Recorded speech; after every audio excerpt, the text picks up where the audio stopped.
Say, Mom and me decided that if we wanted to be riding style, we'd better get one of these here Hail Columbia Happy Land talking machines.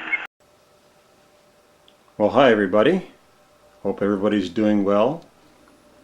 I thought I would bring you another video of my 1898 Edison suitcase home.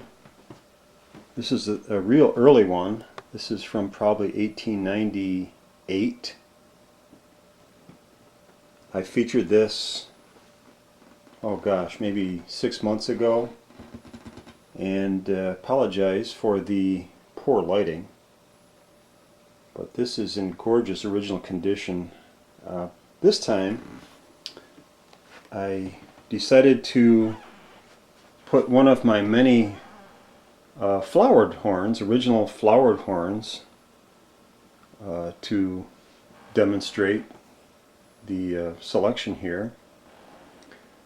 Also of interest, besides the horn and the phonograph, is this, and I know it's difficult to see, but this is a heavily nickel-plated Hawthorne and Shebley #1. It was marketed as #1. The Columbia phonograph company basically used this for their Columbia Grand and their Columbia BC models. It's a very, very heavily nickeled crane, and of course it just looks like it's in the video here. It just looks like it's dull metal, but it's beautiful, heavily nickel plated. Maybe you can see a little bit of it there, but the lighting's not right. But these are very, very hard to find. Very heavy duty horn crane by Hawthorne and Shebley, and so I thought I'd hook that on here. So anyway, the song I'm going to play for you is from, it's a brown wax cylinder, Columbia brown wax cylinder from about 1898, and it's by Will F. Denny, and it's called A Man Takes a Girl. It's a comic song. Now interestingly, let me step through my myriad of wires connecting my lighting equipment here. This one plays best at about 120 revolutions per minute. So very slow, but typical for the early brown wax cylinders. Now what I was going to mention, I've listened to thousands and thousands of cylinders over the course of my collecting years, and this sounds a lot like Nat Wills.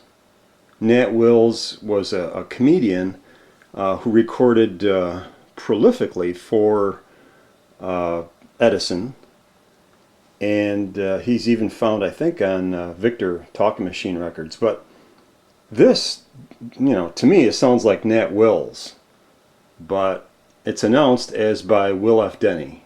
So who knows? But those of you who know Will F. Denny, or who know what his voice sounds like, I have several. In fact, I've got many cylinders by Will F. Denny, and I've got a number of cylinders, a lot of cylinders by, and other recordings by Nat Wills. And as the cylinder progresses, his voice just sounds like Nat Wills, for what it's worth. Okay, so here we go with A Man Takes a Girl from 1898, played appropriately on an 1898 suitcase home Model A. And it's got the early original crank too. Here we go, folks. I hope you like it. Hoping to play a few more too. See how slow that's going?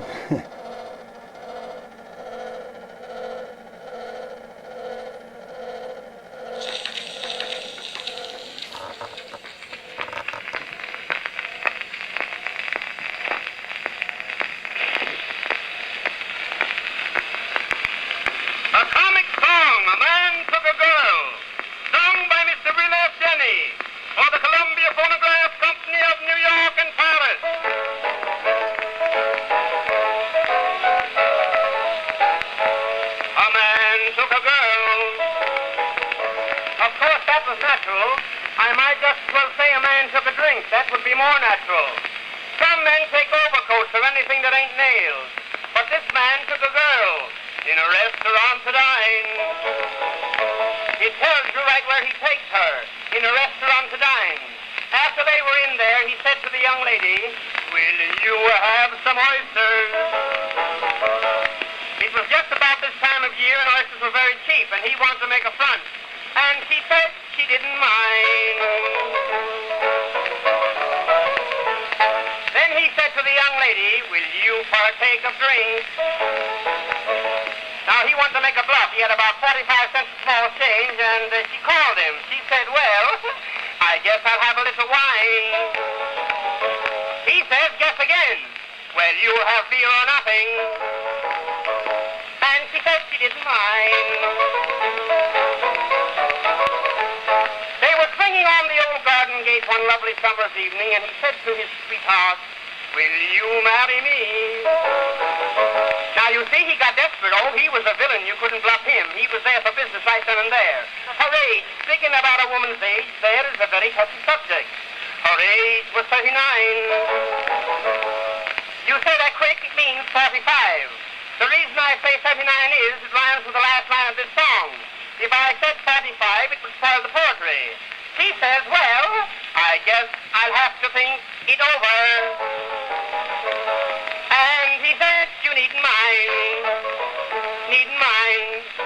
39, that's the point. Are you on?" And the band played Annie Lowry, and Annie Lowry too. I'm the greatest in old Ireland, hooray for the red, white, and blue.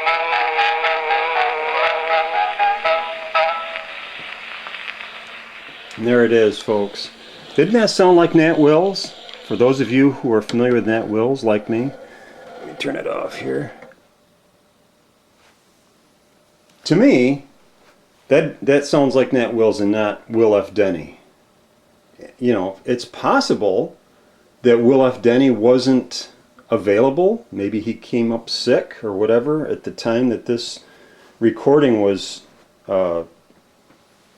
scheduled or contracted with Columbia, and so Nat Wills filled in, and maybe back then people that bought these cylinders or bought this particular selection, figured it was Will F. Denny. But I don't. I hope you enjoyed it. It was an interesting comic song, wasn't it? About a guy trying to take a girl out to dine, and he was a cheapskate. Anyway, I thank you for stopping in as always, and I'm going to try to play a few more of the early brown wax cylinders from my collection. Thanks.